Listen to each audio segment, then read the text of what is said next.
Say to the community listening to me right now that all these sexual allegations that I had, they are still sub judice. So I don't want to divulge on that now. Then what is with this thing of hugging and squeezing me like python, inhaling me? Yeah, you know what? I think it will be the best thing. I'll be if I can be given an opportunity, I'll go to CRL Commission so she can demonstrate the inhaling. I want to be inhaled too, so that I can go and see how do you inhale a human being and through him and do whatever she said. It's a practice of Christian just to hug people, but in a very good manner. I can give you a hug, I can give her a hug, but to squeeze me like a python, I don't know what does that supposed to mean. And to inhale me, it's news to me. Do you hypnotize? You see, hypnotism is something that we don't know. You see that? But all what I can tell you, the one that I follow, you know, when he used to cast out demons, sometimes people will fall and demons will speak or fume and do that.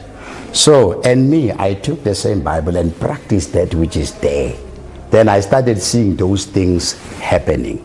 But now if you hypnotize the people, I think you have to go and learn how to do that. I did not go to school for that.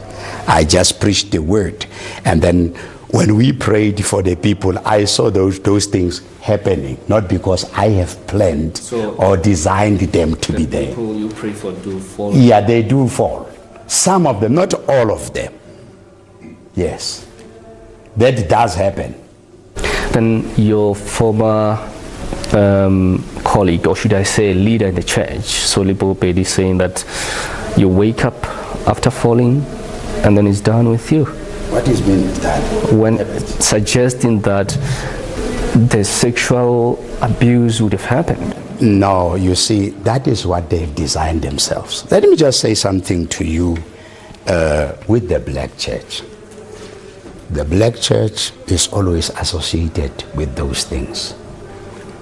I will tell you.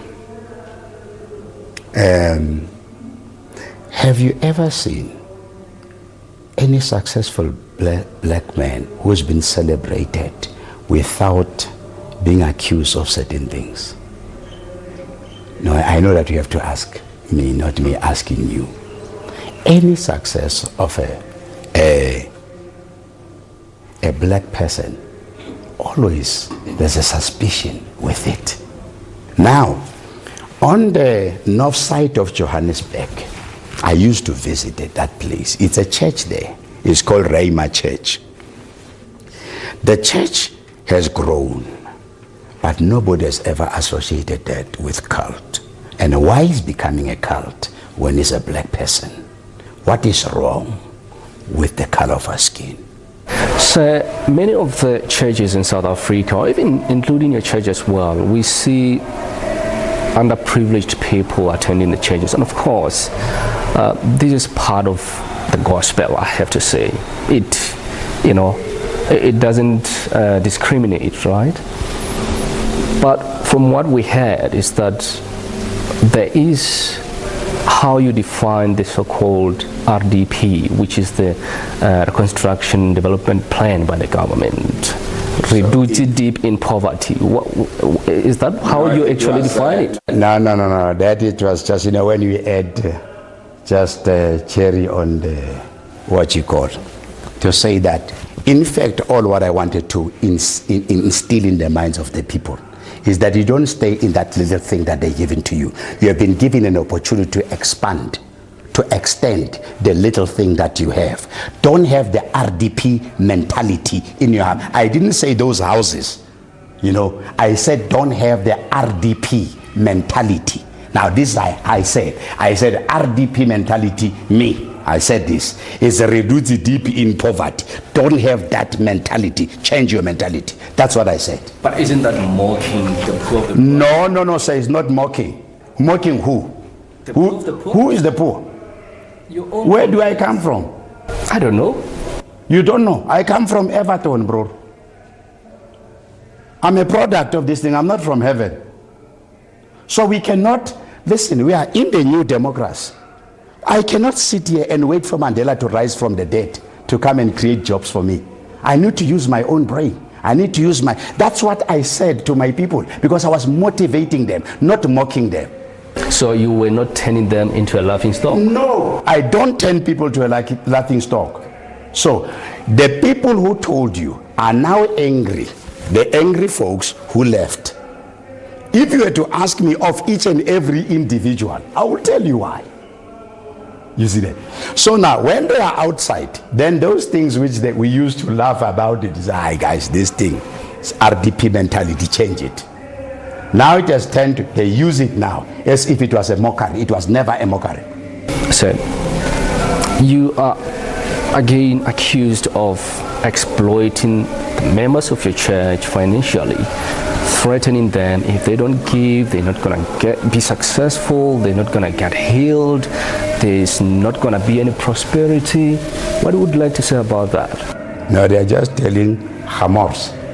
Our giving is divided into three.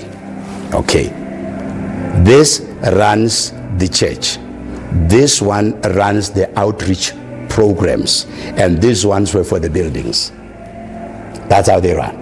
Now, in the outreach program, that's when we take children to school, feeding the hungry and all that. Those whom you said, I said I was mocking them. How can I mock what I feed? And still go out there and work and make sure that these people are being fed. These children have gone to school. And right there, still build the people houses. That's what this ministry is doing. I don't threaten you to give. People, they give willingly. You know, right now in the social media, I can even show you the very same people that you are talking about, where they were thanking God for giving and God gave them what, and this and that. Now, let me ask you a question. Maybe I ask that person there. When a white man and the white church grow and build big and beautiful churches, it is God who's blessing. When it comes to a black man, he manipulates, threaten people to kill them. How can I come and just threaten to kill you for giving me money? Come on, use your cop. How can that be in this country? Threatening to kill you for giving me your own money. It is your choice. If you give, it's your choice. If you don't give, it's your choice. Why should I kill you for doing that? Let me tell you something that you might not know. I'm employed by the church. I'm paid by the church. I pay the tithe. I do my, whatever everybody does here, I also do. South Africa has got a culture. If you say a person, they will rise up to destroy that person. Now here is Musoma and his colleagues decided to do this publicly. I don't say they should not do it, but not the way they did it. The way they plan it that should be a bloodbath in the country. This commission did this country injustice because they cannot repair what they have done to this community. And already some of our members have received the threats. Some of them now are going to divorce court as we speak. Because how are you going to feel if you hear that I've slept with your wife? Are you going to still trust your wife? And your children are zombies, knowing that they come from your loins. How is the perception outside there about the family, this church? The aim of CRL Commission to publicize this to nations of the world. It was to destroy me, my family, and this church and their families and their children. But I don't know, maybe their mandate is to let us expose them to danger and death, you see, so that they can achieve what they want. Are you going to honor their invitation? Only if they will allow me to come, then I will be there. Only if I can be offered that opportunity. If they don't, they are not going to treat me like they've treated me before. Like I said to you, before the mess that you see, I approached them to come and mediate. They did not come. I can give you the proofs.